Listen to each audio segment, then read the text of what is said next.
All right. Happy Thursday, everybody. Good morning. We're having a great, I see we got people on.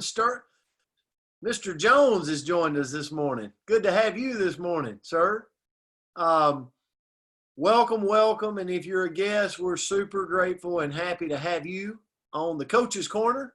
And it's just a place where we spend just a few minutes, hopefully charging everybody's battery to go and attack the day. And so we pick a word. We pick a word for the day. Today's word is peace. And a lot of times I like to pull from kind of my own experiences in life. I think we go through experiences, and if we go through them with the intent to teach to others, then it can be rewarding to not just you, but other people, whether it's good or bad. And peace was one that I want to go into. If you really look at the definition of peace, it's freedom from disturbance. But I want to dig a little deeper in my part this morning and talk about inner peace, okay? Now, I don't always have inner peace, okay? I want you to just know I don't have a lot of times inner peace, but it's something I want to strive for. But I want to tell you a story, okay? Just really quick. Obviously, we all know I was a coach, and when I took one of the head coaching jobs I had, it was a tough situation. The coach I was taking over had gotten cancer, and he was kind of made to step away. I came in, the community was in disarray, and it was just a tough deal. And there was a lot of people when I came into this situation that was just, I'm just going to be kind of crude right now. They were just talking crap, right? They were talking crap about me, what I was going to do, what I wasn't going to do. That during the course of the year, most of my seniors quit. I walked out to practice one day and they turned in their uniforms and walked off the field. Most of the seniors. There was forums, all these, you got to love these social media forums, right? I remember the forums talking about me, like just lies. And there was a time in my life at this point where I had no inner peace. How many of you can relate to that? I would walk in a convenience store and there would be people from the community in there drinking coffee, and I really wanted to tackle them. Like I wanted to just tackle them and get on, because I knew they were running their mouth. I knew they were talking crap. I knew they were saying things about me, but they wasn't man enough to say it to my face. And I didn't have inner peace. It was a tiger inside of me, a lion inside of me that wanted to jump out. And this is where I went this morning when I thought about peace. I thought about inner peace. And sometimes you find quotes to memorize to really help you. And during this tough time in my life, and it was tough, a lot of sleepless nights, I come across a quote that says, "Don't let the behavior of others destroy your inner peace." The good Lord was looking out for me when I found this quote. And sometimes you got to memorize the quote, because when you go into a lion's den, you got to say that to yourself. And I'd walk in that store a lot of mornings. I'd get me a cup of coffee and those guys would smile at me and I knew they wanted me to lose. And I'd say to myself, don't let the behaviors of them destroy your inner peace, buddy. And it kept me going. We went on to have a very successful tenure at that school. Won a lot of games. Loved on a lot of kids. See, behavior and character go hand in hand. Stillness and inner peace holds the key. We got to fight to let no one steal our joy, our inner peace. One of my mentor coaches told me during this time, he says, you can't change how other people act. You can only change, coach, how you respond to their actions. And I learned this during that point. I don't always do the right thing, but I try to keep this in my mind. And this word brought it back to me today, peace. Don't let the poor behavior of others determine your self-worth or self-esteem. That's what I had to decide during this time. Go be you, Brent Palmer. Go be you. And if you go be you to enough people, you'll win in the end. And so I want to leave you with this today as I end. Some things during this time in my life that was ways that I experienced inner peace, ways that I found inner peace. I focused my attention on things I could control. Loving my kids was things I could control.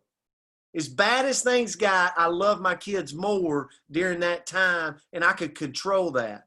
Spend time in nature. Every day I started going for a run.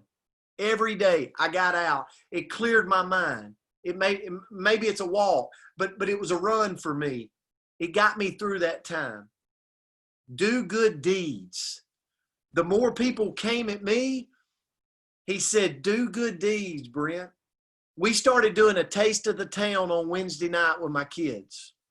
I would pick 10 kids every Wednesday night, take them to church with me, and then we would go do a taste of the town. And those good deeds got me past that point where I was struggling with my inner peace.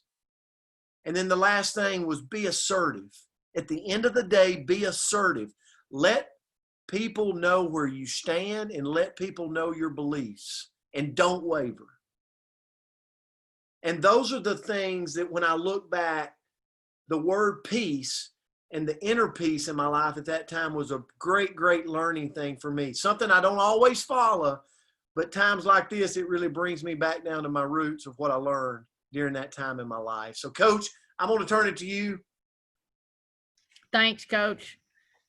Inner peace is tough to find sometimes, and I know all of us understand that.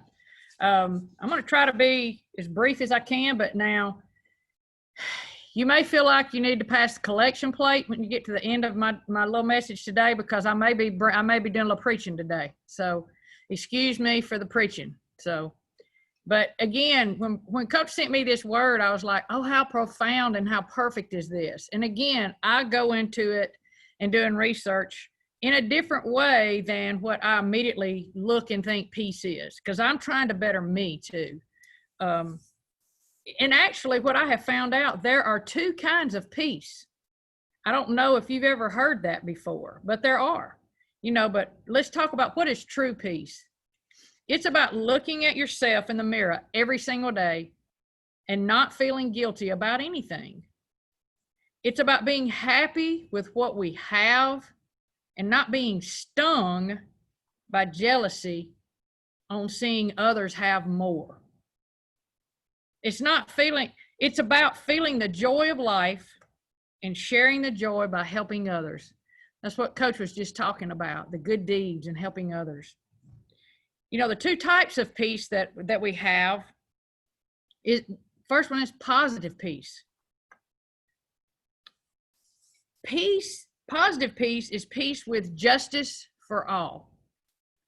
Dr. King reminded us that peace is not only the absence of tension, but it is the presence of justice. We're currently living in a world that we're often misled into believing that violence and injustice are needed to attain peace. Positive peace is true and sustainable peace built on justice for all. Now, the other piece that I want to share with you this morning is called negative peace. In a negative peace situation, we may not see conflict out in the open, but tension is boiling beneath the surface. Because why? Because we never reconciled the conflict.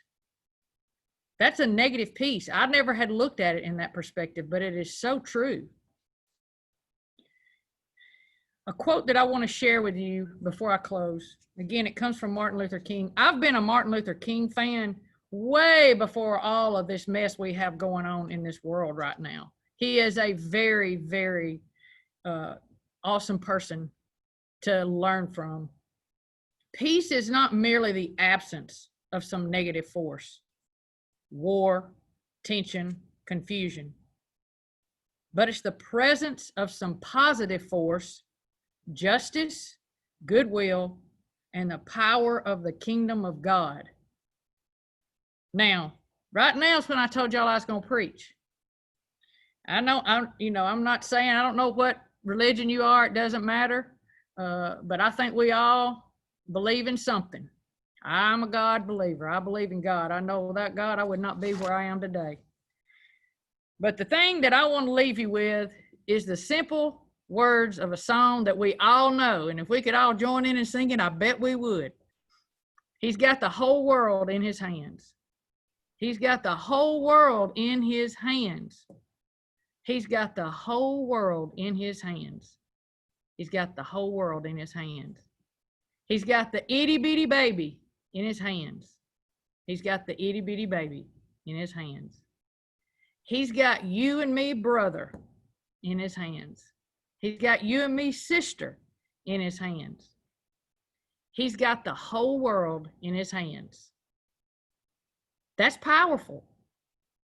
Right now, we have so much going on. If you looked at my post today, it is so crazy that my devotional this morning hit directly with what we're talking about today. Read that. But I hope you have a great day. I hope you find peace. Have a great day. Wow, Coach. Woo! All right. We're ending it. We're going to drop the mic on that. Have a great Thursday. We love each and every one of you. We're grateful for you. We'll see you back here Friday. And we're looking forward to that. Find somebody today. Make them have a better day because you showed up. Thank you, Coach Myra, for your heart. Thanks for